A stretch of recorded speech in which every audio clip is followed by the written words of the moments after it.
Welcome back to another tutorial. This is a follow-up video where I create this midi asymmetric gathered dress. If you haven't seen the pattern tutorial already, please go check that out before you watch this one, because in this particular video I share how to cut and stitch this really elegant piece together. So if you'd like to see how I made this, make sure to keep on watching. I'm going to link the pattern tutorial for this asymmetric gathered dress in the video description down below, so please check it out if you want to see how I made the sewing patterns for this piece.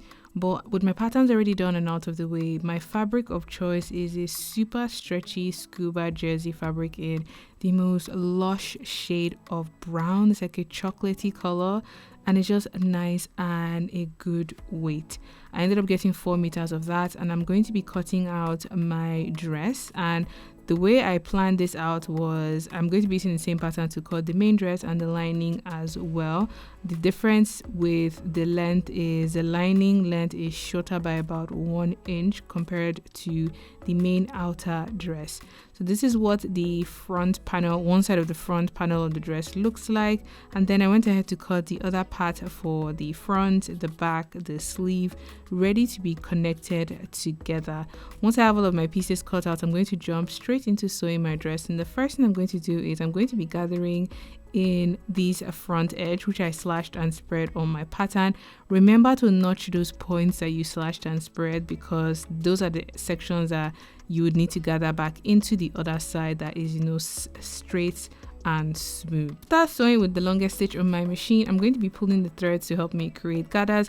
This you can do by hand if you don't want to use this machine method, or if you have a gathering foot, that's another clever way that could save you time. And just gather in this section of the dress. I'm also going to gather in the top part that is around the bust. They're just like 2 or 3, there are a few gathers there, not a lot compared to the bottom section. Once it's all gathered and out of the way, I'm going to be grabbing the other front panel and I'm going to be joining them together. Now this is the point that if you notched where you were supposed to notch, your life would be a whole lot easier, because you just essentially need to match notched points together.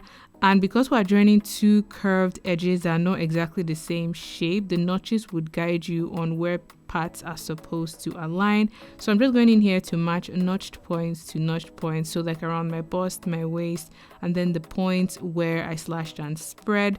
Once I have that marked and pinned, I'm going to take this to my machine, and with my overlocker I'm going to be sewing up this entire seam. Because I'm working with stretch fabric, I need to sew with an overlocker, so as the fabric stretches and moves over the body, the seam does not break. So I'm going to take this to my machine and slowly make my way from one end of the seam to the other, connecting both sides of the front together.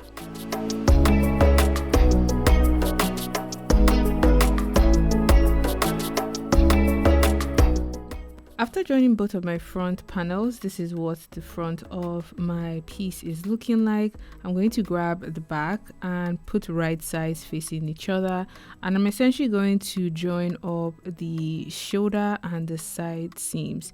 So one shoulder seam is like a normal shoulder seam with the front and the back connecting on top, whereas the other one is the front that was extended to have a top back panel that I'm going to be joining as well. So I have that part connected and we have a whole dress that I can fit to see how it looks on the body. This I'm going to take back to my overlocker, and I'm going to be sewing with my overlocker, which has the setting that allows me to trim the edges and join panels together. So I've just quickly popped the dress on, and so far so good. It's nice and comfortable because it's stretchy fabric. Who doesn't love how forgiving stretchy fabrics are? But I could see straight off that that back seam was a little bit too loose and it was falling way too much off my shoulder. So this, I am going to be taking away the excess through that back seam, and this is the side that has the off the shoulder effect. So I just pinned it on my body, and that I'm going to be stitching away with my overlocker because I want it to fit just enough to be off the shoulder but without it essentially falling off my shoulder. I'm going in here to remove the excess on that side of the dress and then tried it again to be sure that I liked how it fit. That's the thing when you try out styles for the first time, there is not 100% guarantee that it would fit perfectly, but that is about how much that I ended up stitching away, which was roughly 3 inches. So if you followed the exact pattern tutorial I did, you know how to adjust your pattern for a better fit. For the lining pieces, I essentially just repeated the same thing, which was gathering in the front, joining it to the other side of the front panel and then connecting the back. And now I'm just putting both layers together with right sides facing one another, because the aim is to join the neckline of the main dress to the neckline of the lining. And because they're essentially the same along the neck and the arm curve, I just need to match like center front to center front, the shoulder seam edges, center back, and any notched points that I had transferred to my fabric. Once everything is pinned, I'm going to be joining both necklines together so I have a nice and clean finished neckline on the dress.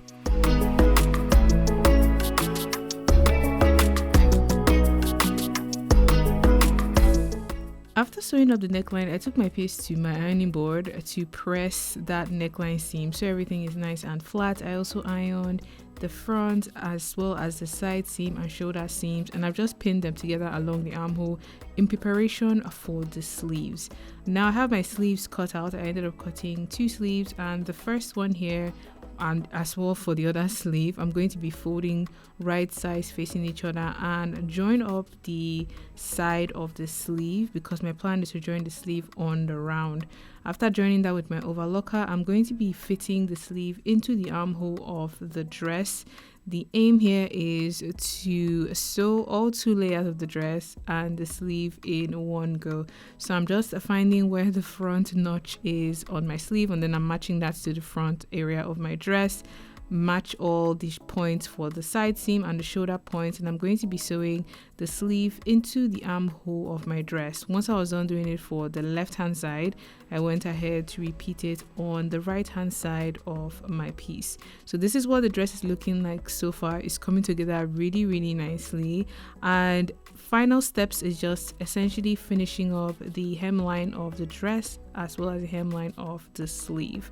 Now for the hemlines, because it's stretchy fabric, what I ended up doing here was, rather than just doing like a normal rolled hem, I took this to my domestic machine, which has a zigzag stitch, and essentially use a zigzag stitch to hem or stitch the bottom of this piece.